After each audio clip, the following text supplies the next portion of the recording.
Thank you guys for joining us this week. Hope you got a chance to listen to the first part of the conversation. And just stay tuned as we continue on that and go into depth on what it means to worship from the inside out. So, what does it, I know like all of us as worship leaders, right? Like we go from that journey of, I need to get on the stage, right? Like, because like we so look forward to, we know like we have a gift inside and we're like, we want to somehow use it. And the only way we see it being used is get on a platform. And then we see so true. people that are used by God so much and we're like, oh wow, I wish I could be in that place, right? Wow. But where did it, how did you go from that place of I need to be on the platform to I need to minister to God, I need to minister to the audience of one first, and out of that place lead people in worship? What was that? Like, how did you get to that place?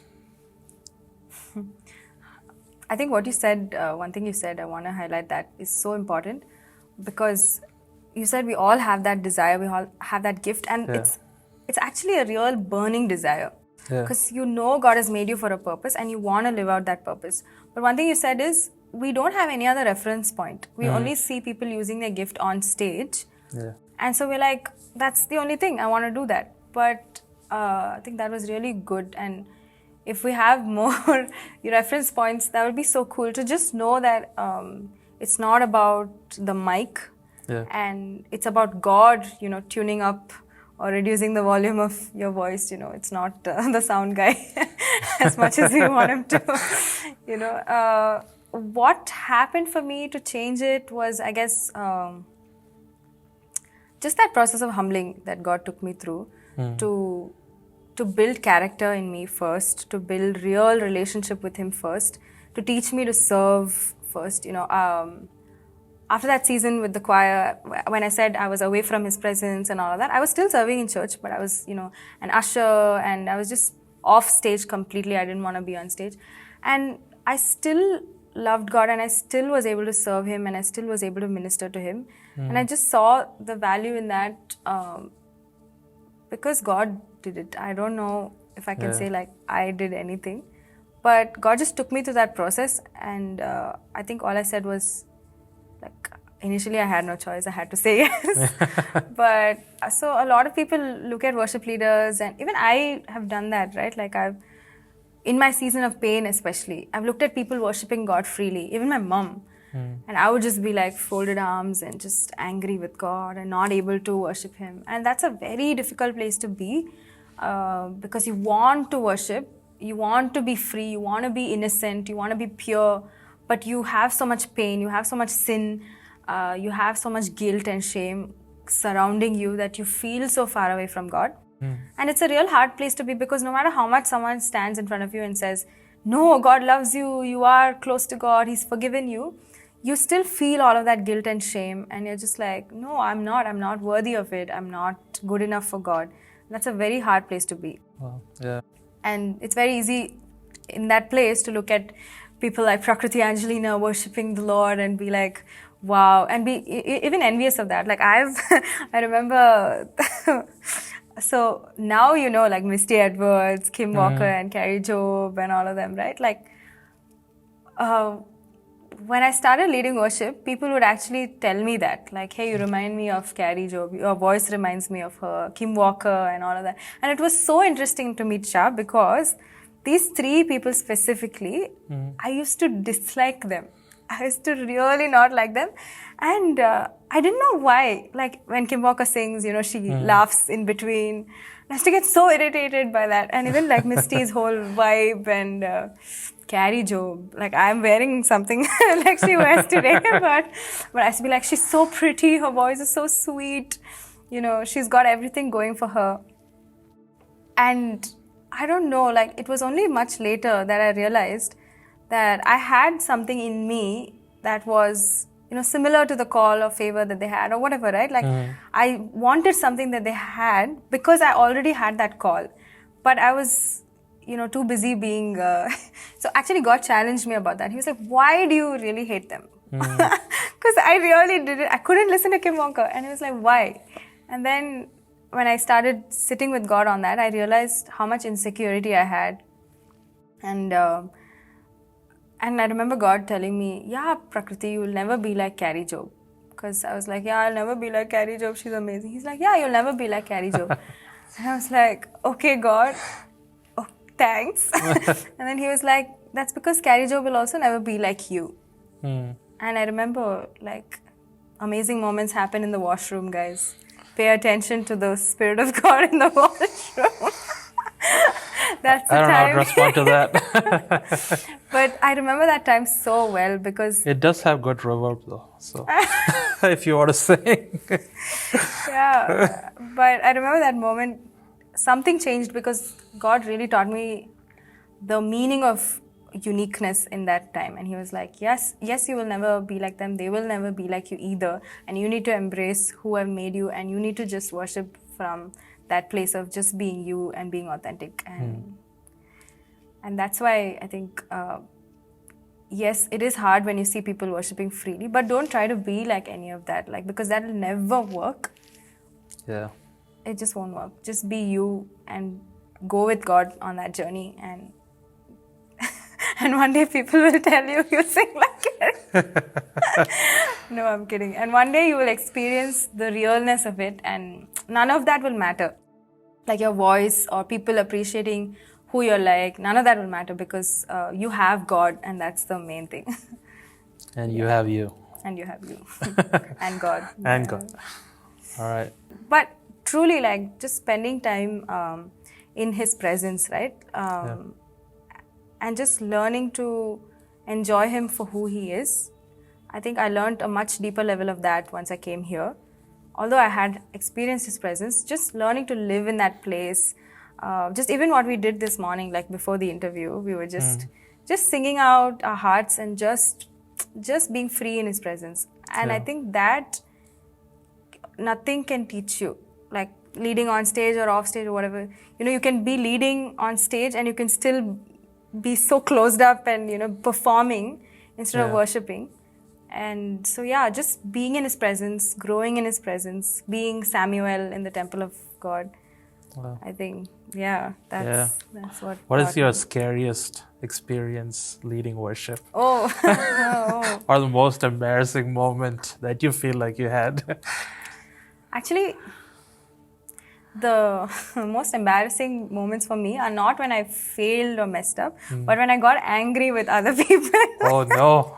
That I messed up. I think she's talking about the musicians. Yeah, I mean, or like moments when I've just got irritated with people on stage and I'm just like, Raj, play the drums faster. You know, I think those were more embarrassing for me because I was like, what did it really become about, you know? Was I trying to make the worship set tight and good for everybody, you know? Because those are the times when I might have made it about something other than God.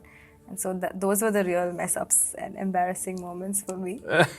So, yeah. What is like one moment that you'll never forget? Like you're like, I want this moment every time I get to lead worship. So many moments like that. But most of them happened here at the house and face-to-face. I think I don't have specifics because every time God shows up, it's in such a different way. But I think it's those moments when all of our hearts are like really connected and tuned in, and we're all just fixed on His face. And like I've seen Jesus dancing here, and you know, just coming in with all like angels and glory, and so different moments like that. But when my heart has been most connected and like fixed on Him without anything else, those moments are, I wish it happened every single time. Every single time. It doesn't, but I wish it did. All right. For the worship leaders that are watching, right, like I know a lot of us struggle with this. How do you be prophetic and spontaneous? And then sometimes you have to be structured, right? Right. So, like, do they need to feel bad that they're not prophetic or spontaneous? And like, does God work in every moment, or like Of course, yeah. Of course. Like, I mean, I think God works best when you are completely you. And He has full room to move when you're just being true to who he has made you. So if He's made you someone who needs structure, preparation, and planning, and I mean, we all need to do that. We all need to, prepare and Please do prepare. duty. Yes. Yeah. So I think He works best when you're just free in Him and you're just being authentic and real to who you are with Him and your equation with Him, and not trying to be anything else. Because, I mean, let's be honest, how long does it take God to see through anything that you put up? So I think who you are off stage with Him is who you should be on stage, and that works the best. If that's how you worship off stage, then just do that on stage. There's no pressure to be something. God will move even if you're just there crying on stage, Yeah.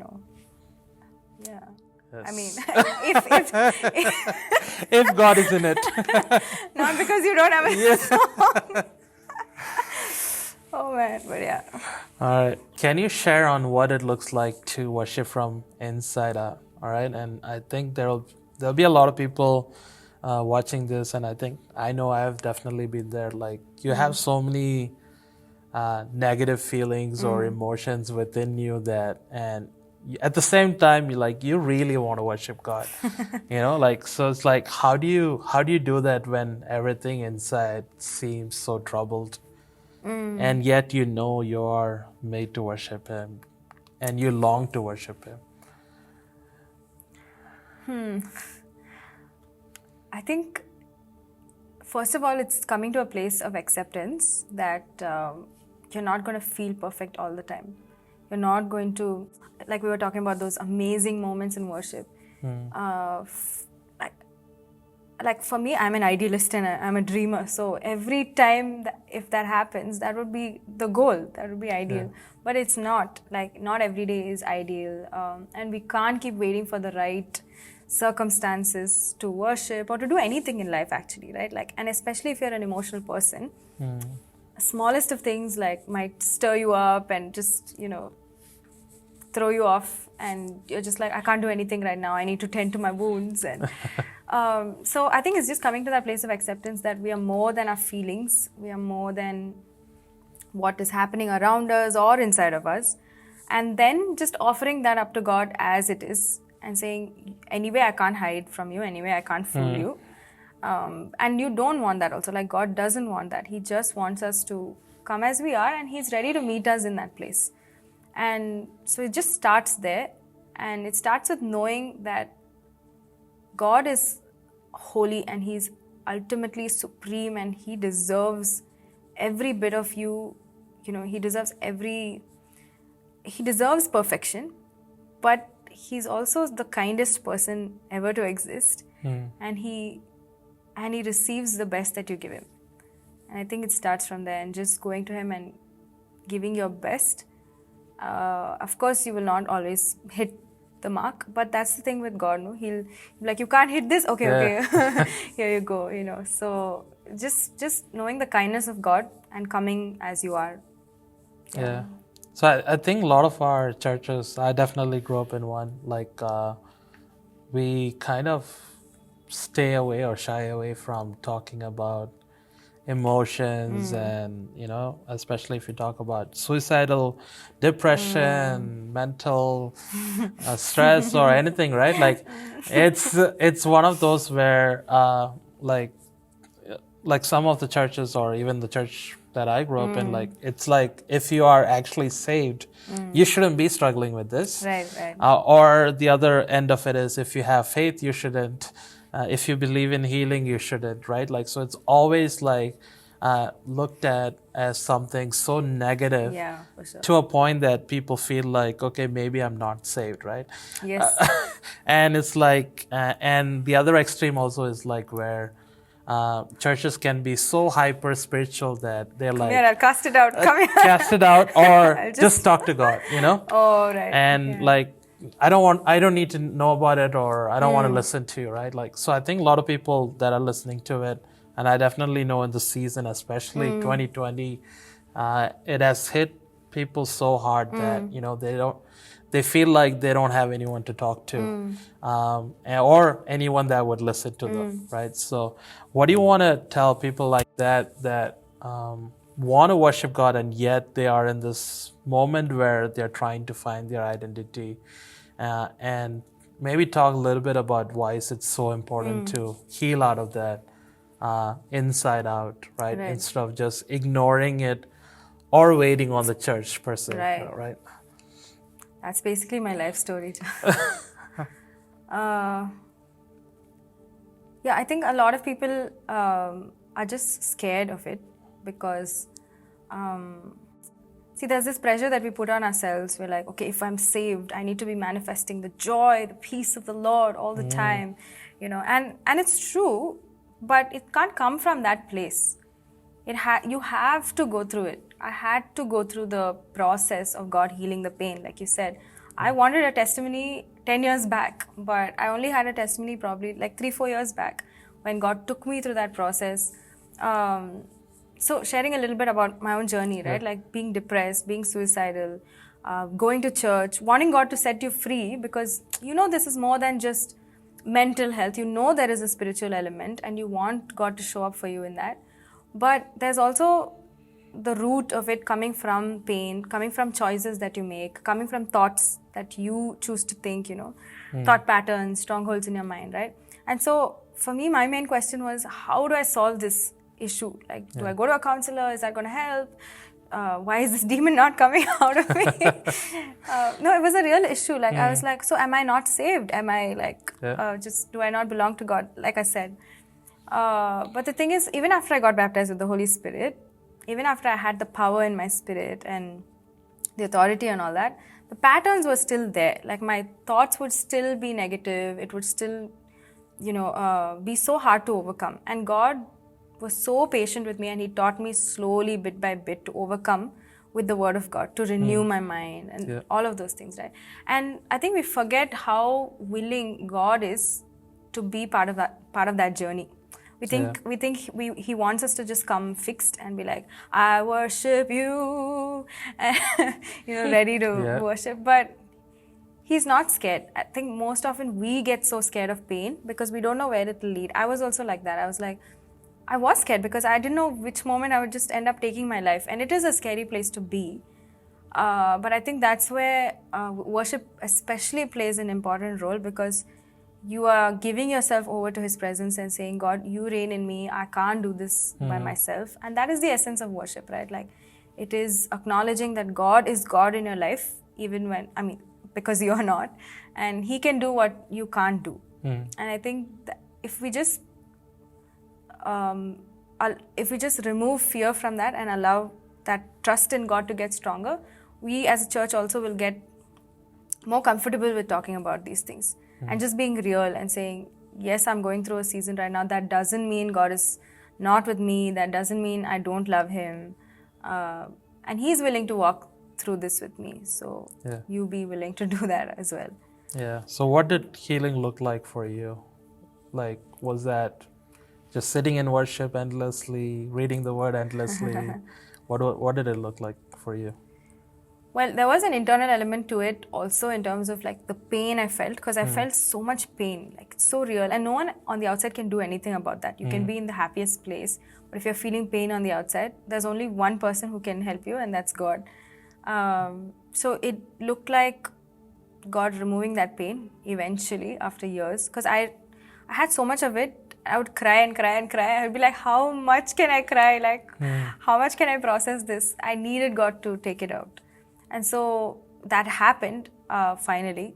And it also looked like my responses to people, my responses to situations. Like previously, when I was in that place of pain, I would respond with pain. I would respond with hurt. If someone said something, if my family said something or did something, I would just get so angry, shaken up, hurt them back with my words, with my actions. And it took a long time for those patterns to stop, because I had gotten so used to reacting in pain, reacting out of hurt. I was a very mean person because I was just so full of pain.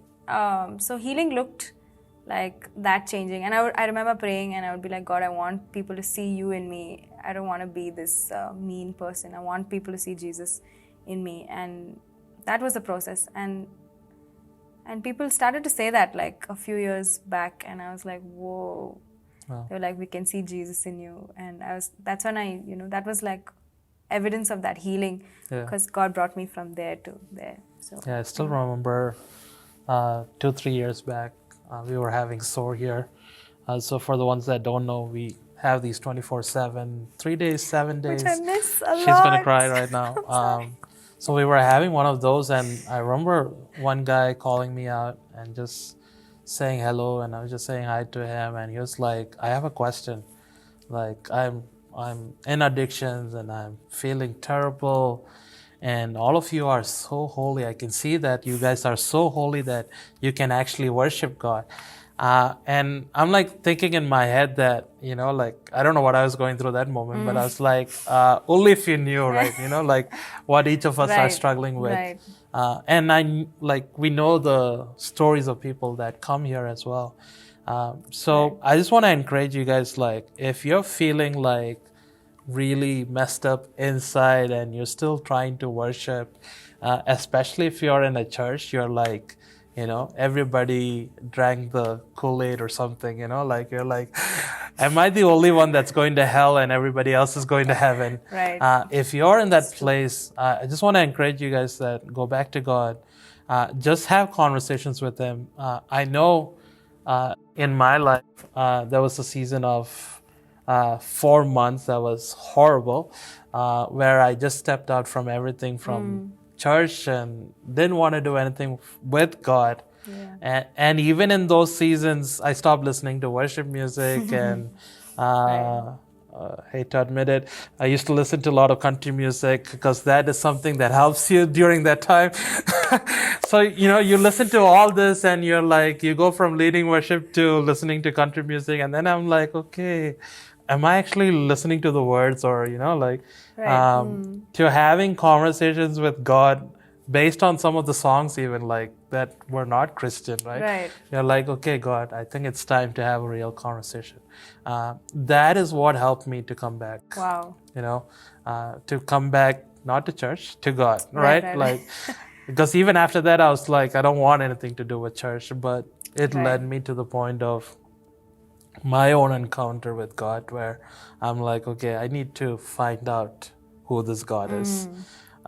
Which, after leading worship for 8 years, asking the question, who is God, is kind of a terrible thing, but it kind of took that place of, actually finding God. So I just want to encourage you guys that find healing in Him. Don't wait on a man. Don't wait on a church. Right. And the truth is, we all are struggling with something. All right. If somebody says they're not struggling with anything, it's probably a rare moment, or they're already in heaven. It's they're speaking. They're in heaven, or they're speaking in faith.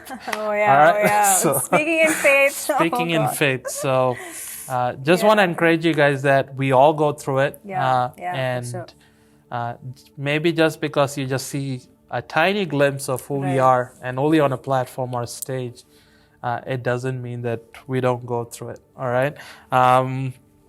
Can you kind of just talk about the importance of purpose in life? I think if we have that, a lot of these things kind of like just fades away.